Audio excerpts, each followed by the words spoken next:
Let us begin with a lesson in sacred hypocrisy, a truth so essential for survival in a world that despises authenticity that it must be learned in the shadows. The world does not want you. It wants a version of you that is convenient, manageable, and predictable. To rise in a world that wants you silent is to become a master of the stage.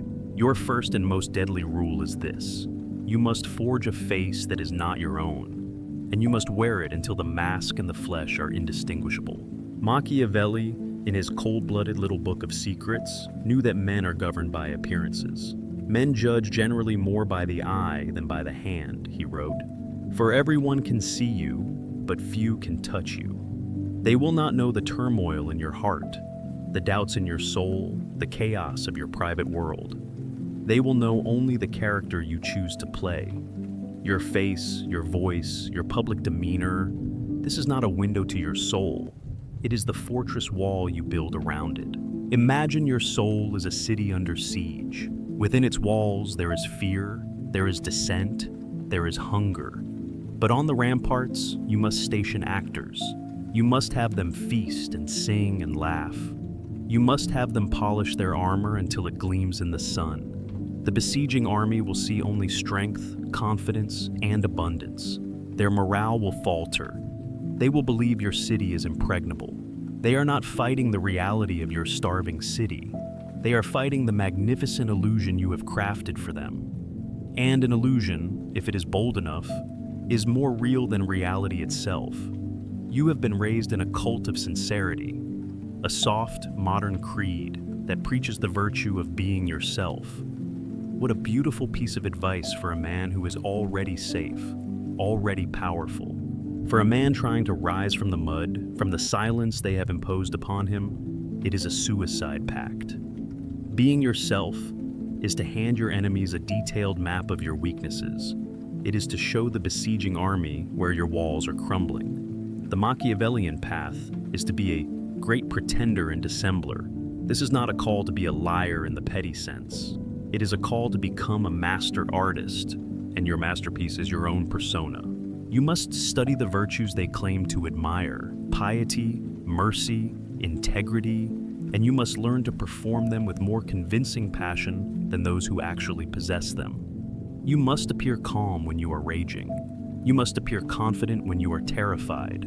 You must appear benevolent when you are calculating. There is a dark fable from the fractured city-states of Renaissance Italy about an artist known as Il Silenzio, the Silent One. He was a man of low birth who rose to advise a powerful duke. His rivals at court, jealous of his influence, tried everything to ruin him. They spread rumors, they laid traps, they insulted him, hoping for an emotional reaction they could exploit. But Il Silenzio had a secret. He had spent his youth in a theatrical troupe, learning not to act, but to not react.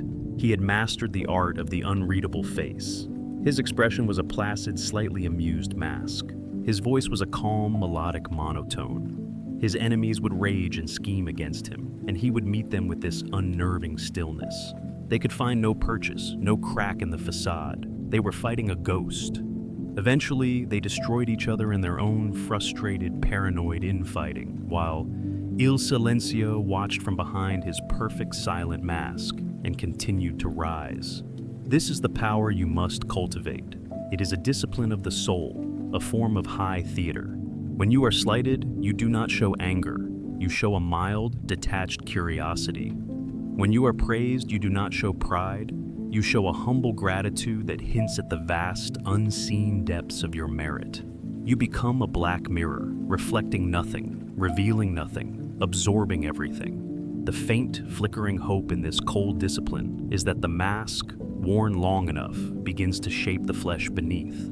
The performance of confidence, repeated daily, can begin to instill the real thing. The act of self-control can become the habit of self-possession. By pretending to be the man you wish to be, you begin the slow, arduous process of actually becoming him. You are not just fooling them, you are forging yourself. So, I dare you, you who are so proud of your own raw, unfiltered authenticity. Look in the mirror. The face you show the world, the anger, the sadness, the joy, is it truly you? Or is it just the uncontrolled twitching of a puppet who has not yet realized he is on a stage? The first rule of rising is this: you must become the master of your own puppet show.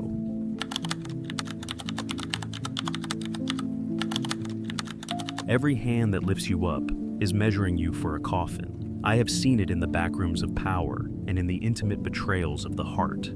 The aspiring man, the man trying to rise, often makes a fatal mistake. He believes in friendship. He believes in loyalty. He believes that the hand that helps him up is motivated by love or camaraderie. He is a romantic, and in the brutal arithmetic of power, the romantic is always the first to be devoured. Let me tell you a piece of exhausted gossip from the abattoir of human relations. There are no allies, only temporary convergences of self-interest. The person who helps you today does so because your success is, for a fleeting moment, aligned with their own. The moment that alignment ceases, the hand that lifted you will be the first to push you from the ledge. This is the second deadly rule for the man who wishes to rise. Trust no one. Use everyone. Machiavelli was unflinching on this point. He warned his prince against relying on auxiliary arms, the armies of a powerful ally. These armies are more dangerous than mercenaries, he said, because in success, you are their prisoner. They fight for you, they win for you, and then they own you. Their help is not a gift. It is a down payment on your future subjugation. Every person in your life who holds power over you or offers you aid is an auxiliary arm. Your mentor, your boss, your friend, your lover. They are all, in a sense, allied powers. Their help can be invaluable. Their resources can be essential, but you must never, for a single moment, forget that their ultimate loyalty is to their own kingdom, not to yours. To become dependent on their help, to place your absolute faith in their goodwill, is to wrap a beautiful silken cord around your own neck and hand them the other end. Imagine you are climbing a sheer, treacherous cliff face. Another climber above you, more experienced and powerful, lowers a rope. You are grateful. You use the rope to pull yourself up, but you never take your own hands and feet off the rock. You never put your full weight on the rope. You are always maintaining your own holds, always prepared for the moment the climber above you decides to let go, whether from malice or weakness, or simply because a storm is coming and he must save himself. The rope is a tool, not a savior. Your survival is your own responsibility. Most men make the mistake of hanging all their weight from the rope. They trust the climber above them completely, and when they are cut loose, they are bewildered. They call it betrayal. It is not betrayal. It is gravity. It is the natural law of self-interest, as predictable and as indifferent as the stone itself. There is a stark legend from the endless bloody wars of feudal Japan. A minor daimyo, a young lord with more ambition than soldiers, made an alliance with a much stronger clan to defeat a common enemy. The powerful clan sent their finest samurai, who fought with courage and skill alongside the young lord's men. They were victorious. That night, at the victory feast, the young daimyo toasted his powerful allies, his heart full of gratitude and fraternal love. As he raised his cup, the allied samurai, on a silent signal from their commander, drew their hidden blades and slaughtered him and his retainers. The help they had provided was simply the most efficient way to assess his strengths, learn the layout of his castle, and eliminate him when his guard was down. Your vulnerability, your trust, your pleas for help, these are invitations for a similar maneuver. When you ask for aid, you are not just receiving a gift, you are revealing a deficit.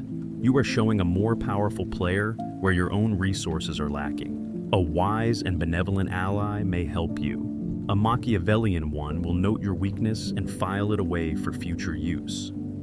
The faint, cold hope in this desolate worldview is the liberation of radical self-reliance. When you expect nothing from anyone, you can never be disappointed.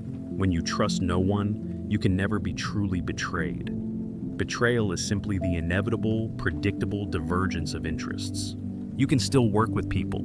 You can still form partnerships. You can even still love. But you do so with the cold, clear eyes of a strategist, not the misty, hopeful eyes of a poet. You build your own foundation so strong that if any single pillar is removed, the roof does not collapse. This is the path to true inner peace. It is the peace of the man who has made himself his one and only true ally. His trust is not in the fickle hearts of others, but in the strength of his own hands, the sharpness of his own mind, and the unshakable resolve of his own will. So I ask you who speak so warmly of your friends, your mentors, your partners, look at the ropes that are helping you climb. Are you using them as tools, or have you mistaken them for a safety net?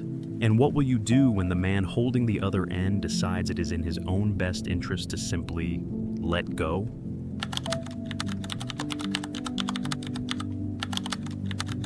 Your attention is your only non-renewable resource. To spend it on trifles is a form of suicide. Imagine you are born with a single, perfect, and irreplaceable diamond in your chest. This diamond is the sum of your life's energy, your focus, your will. Every time you engage in a pointless argument, every time you are consumed by the manufactured outrage of the daily news, every time you invest your thoughts in a woman who has shown you only indifference, a small piece of that diamond flakes away, turning to dust. The modern world is a grand conspiracy designed to grind your diamond down to nothing. It wants you distracted, outraged, and diffuse. Because a man whose energy is scattered in 1,000 directions is a man who can build nothing of worth.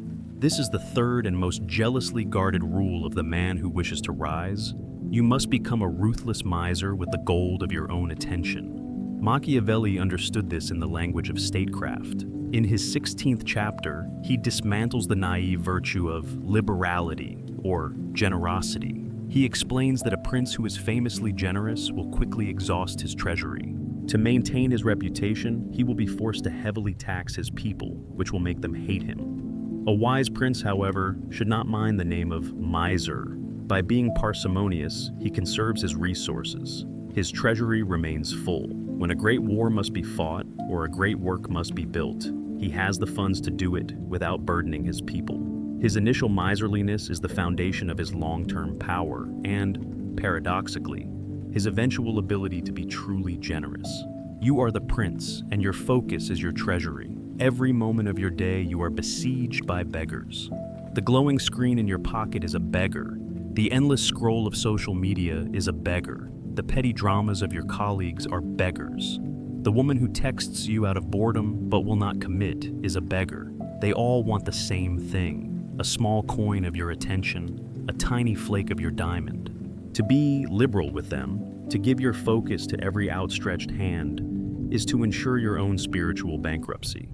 You will be left with an empty treasury and no great works to your name. In the lore of the Desert Fathers, the early Christian ascetics, they tell of a young monk who sought to achieve a state of perfect prayer.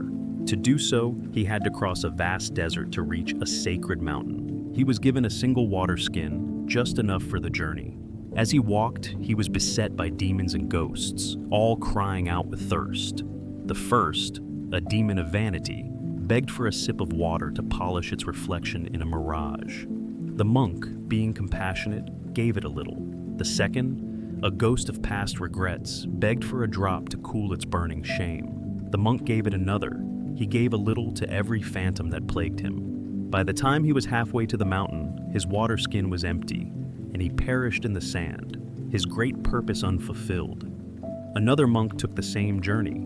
He too was beset by the thirsty ghosts, but he clutched his water skin and ignored their cries. He was called cruel, selfish, unfeeling, but he knew the water was not for them. The water was for the mountain. He reached the peak, and in his state of perfect, focused prayer, his holiness was so great that it summoned a rain that quenched the thirst of the entire desert, including all the foolish little ghosts below. His miserliness was the highest form of generosity. Your refusal to waste your energy on trivialities is the only thing that will allow you to build something that can truly give value to the world. This is a form of training that the modern world is designed to make impossible. The architects of our digital cages, whose insights into human psychology as of this year are more advanced than ever, have perfected the art of mining your attention. Every notification, every like, every breaking news alert is a drill bit boring into your diamond. To resist this is to become a warrior monk in a world of addicts. The strange, cold hope of this path is the accumulation of a new kind of wealth. As you begin to say no to the 1,000 daily distractions, as you become a ruthless guardian of your own focus, you will feel a new power growing within you. It is a feeling of deep, quiet, and immense potential. It is the feeling of a full treasury.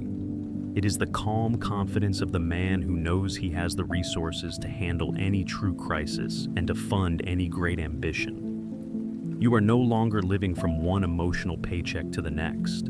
You are building generational wealth within your own soul. So, I invite you to this ruthless audit. Look at your life. Look at the last 24 hours. Write down every single thing you gave your focus to.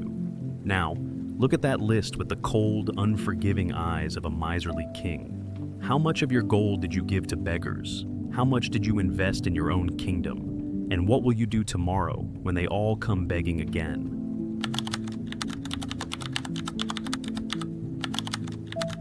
A single clean cut is a greater act of mercy than 1,000 comforting lies. Imagine a man with a festering wound on his leg. The rot is creeping towards his heart.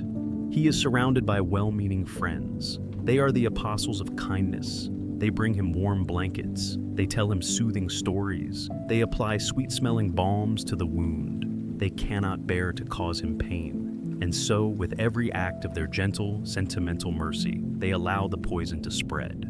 They are nursing him to death. Then, another man arrives. He is not a friend. He is a physician. He sees the rot for what it is. He does not offer comfort. He offers a choice, the leg or your life. He heats his blade in the fire, and with one swift, brutal, and excruciatingly painful cut, he amputates the limb. The man screams. He curses the physician as a monster, and he lives. This is the fourth and most terrible rule you must learn. You must not be afraid to be the monster. You must learn the virtue of the merciful sword. Machiavelli was unequivocal on this point, and it is the lesson that has earned him the hatred of every sentimentalist for 500 years. He wrote that a prince, to keep his state united and his people safe, ought not to mind the reproach of cruelty. He will be, in the final analysis, more merciful than those who, through too much mercy, allow disorders to arise. And the disorders he speaks of are the slow, creeping rot of indecision, of false hope, of tolerated disrespect, of festering problems that are never dealt with decisively. You, in your personal kingdom, are surrounded by these disorders. The relationship that has been slowly dying for years, which you keep alive with the CPR of empty promises. The friend who constantly drains your energy and undermines your confidence, whom you tolerate out of a misplaced sense of loyalty. The failing project you keep pouring your resources into long after you know it is doomed. Your kindness in these situations is not a virtue. It is a profound and spectacular cowardice. You are the gentle friend, applying a fragrant balm to a gangrenous wound. You are presiding over a slow, agonizing death because you do not have the courage to be the executioner. In the Chronicles of the Black Plague, they tell of a grim physician in a small Italian town. While other doctors were bleeding their patients and praying, this man, named Corvus, did something monstrous. He studied the pattern of the disease, and he realized it was spreading through contact. So, he enacted a brutal policy. The moment a single person in a house showed symptoms, he, with his own hands, would board up the doors and windows, sealing the entire family, the sick and the healthy, inside to die together. The town called him a demon. They threw stones at him. He was the cruelest man they had ever known, and his was the only town in the entire region to survive the plague. His cruelty was the only true form of mercy available. He did not save everyone, but he saved the city. The man who wishes to rise in a world that wants him silent must learn to be Corvus. He must be willing to make the clean cut. This is the act of ending the dying relationship, cleanly and without a long, drawn-out negotiation of feelings. It is the act of cutting off the parasitic friend without apology. It is the act of killing your own failing project, salvaging what you can, and moving on. It is the act of enforcing a boundary with such swift and total finality that it is never tested again. This cruelty is born not of malice, but of a profound and terrible clarity. It is the ability to see the world as it is, not as you wish it were. It is the understanding that some things cannot be saved, and that the attempt to do so will only poison everything else. This is the essence of a master morality, as Nietzsche would call it. It is the strength to make decisions based on your own will to power, your own vision of the future, not on the herd's sentimental attachment to the dying past. The strange, stark hope in this brutal philosophy is the gift of cleanliness. The man who learns to wield this merciful sword is a man who is free from the slow poison of resentment, of lingering obligation, of the quiet desperation of a life lived in a state of perpetual, low-grade decay. His life is a series of clean endings and decisive beginnings. He is a creator and a destroyer. He is a force of nature. So I ask you this, you who are so proud of your own kindness, so skilled at keeping the peace, at smoothing things over, look at your life. Look at the slow, creeping rot, the dying relationship, the toxic friendship, the failed project. Your mercy is the disease, and the only cure is the one thing you are most terrified of. Do you have the courage to pick up the sword?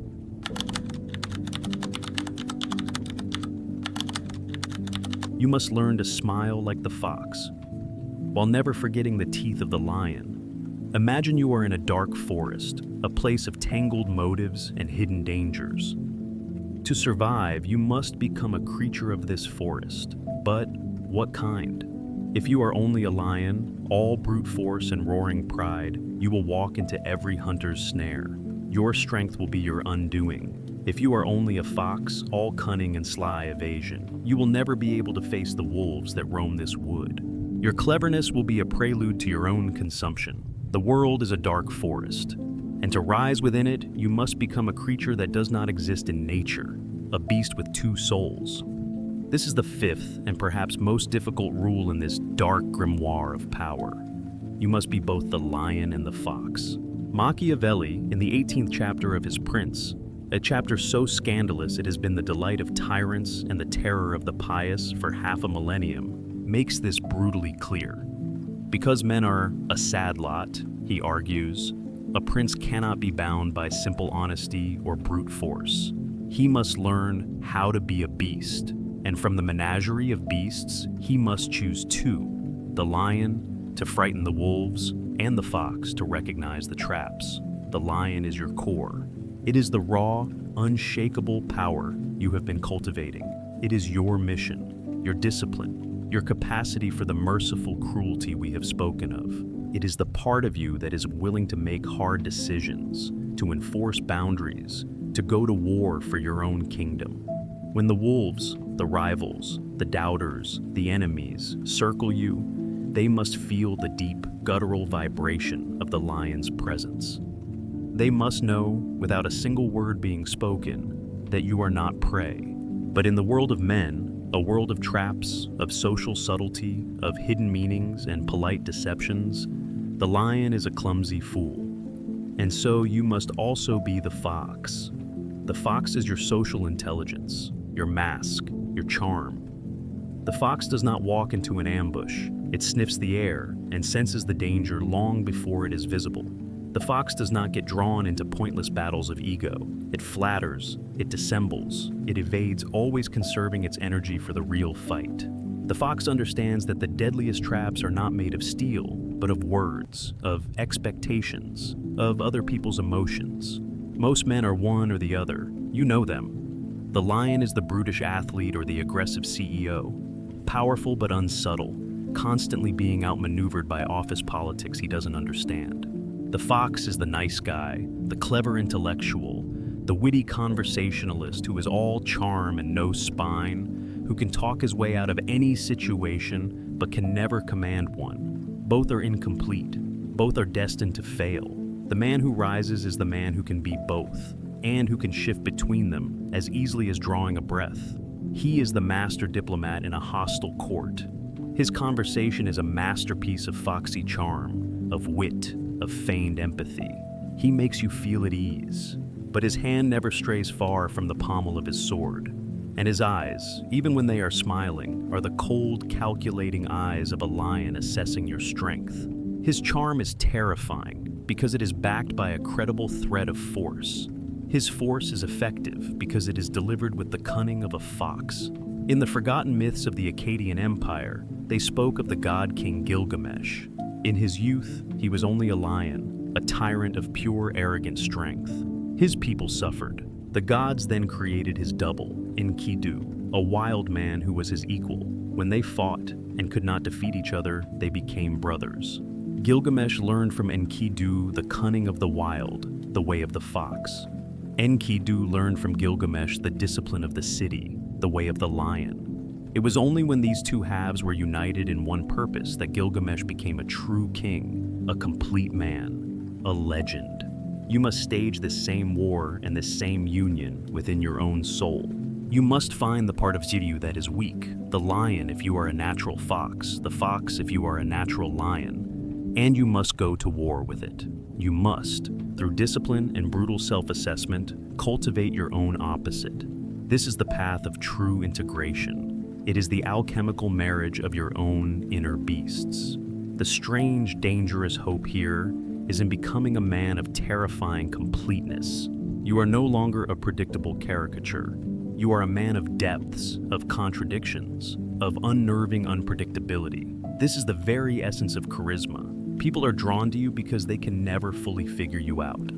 They are drawn to the warmth of the fox, but they are held in place by the gravity of the lion. So I ask you this riddle, you who have defined yourself for so long as one thing, the smart one, the strong one, the nice one. The dark forest is full of traps and wolves. To which beast have you been sacrificing the other half of your own soul? And what would happen if you finally decided to become whole?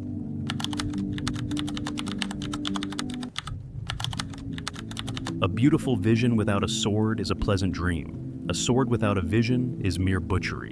And so, we arrive at the final gate, the last and most deadly rule in this forbidden book of power. You have learned to build your mask, to distrust your allies, to hoard your focus, to wield the merciful sword, and to be both the lion and the fox. You have become a formidable strategist, a master of the dark arts of survival. But all of this, all this cunning, and all this strength is for nothing. It is a beautiful, intricate, and meaningless machine, unless it is connected to a divine and terrible engine. That engine is your vision. This is the final law. You must be an armed prophet. Machiavelli saved his most brutal and honest assessment for this. In his study of the men who create new worlds, new states, new ways of being, he made a stark observation. All armed prophets have conquered, and the unarmed ones have been destroyed. In the unarmed prophet, the man with a beautiful vision but no power to enforce or defend it is a martyr. He is a footnote in the histories written by the men who killed him. He is a pleasant dream that evaporates at the first touch of reality's cold steel. You know this man. You may even be this man. He is the artist with a masterpiece in his soul, who cannot navigate the brutal marketplace of the art world. He is the philosopher with a world-changing idea, who cannot command a room, who cannot bear the scorn of lesser minds. He is the lover with a vision of a transcendent partnership who has no boundaries, no strength, no will to enforce the conditions of that vision. He is the man with a perfect map of paradise, who has no army to conquer the land. The world is full of the beautiful, tragic ghosts of unarmed prophets. They are the men who society claims to admire, but only once they are safely dead. Then there is the other type of incomplete man, the man who is all arms and no prophecy. He is the brute, the tyrant, the man of action without a soul. He has the sword, the strength, the will, but he has no vision to guide it. His life is a series of pointless victories, a collection of conquered territories that turn to dust in his hands because he does not know what to build there. He is mere butchery, a force of chaos. He too is a failure. The man who rises, the man who leaves a permanent mark on the world, the man who truly commands a terrifying and unshakable respect, is the one who achieves the sacred and monstrous union of both.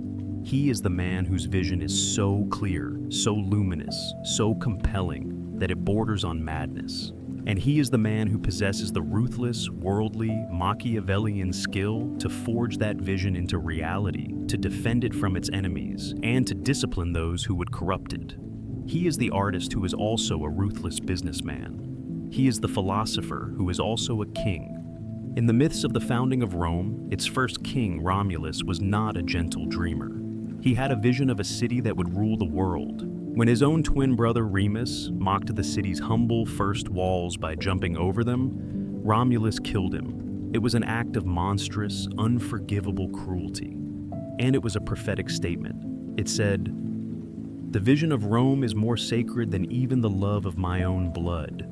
There will be no weakness in this foundation." Romulus was an armed prophet. He built a city that lasted for 1,000 years. Remus, the unarmed critic, became a handful of dust and a cautionary tale. The ultimate liberation is to become the armed prophet of your own life. Your prophecy is your deepest, most authentic purpose, the thing you would be willing to die for, and therefore the thing you must be willing to kill for, metaphorically speaking. It is the life you know you are meant to live. Your arms are the sum of the deadly rules we have spoken of: your discipline, your strategic silence, your mastery of appearances, your capacity for benevolent cruelty, your fusion of the fox and the lion. The strange and terrible hope here is that in this union, you transcend the petty anxieties that plague other men. You no longer worry about being liked or respected. Such things are trivial. You are engaged in a holy war, a crusade whose only objective is the realization of your own soul's deepest calling. A woman's desire, the world's approval, your own comfort. These are all secondary considerations, to be used if they are useful, and discarded if they are not. You become a force of nature, guided by the terrifying clarity of your own internal star. So, I leave you with this final, burning question. Look within you. Find the thing you believe in most deeply, the vision of the man you were born to be. That is your prophecy. Now, look at your hands. Are they empty? Are you an unarmed dreamer, destined to be a beautiful footnote in a story written by a stronger man? Or are you, at this very moment, willing to begin the hard, bloody, and glorious work of forging the sword you will need to make that prophecy real?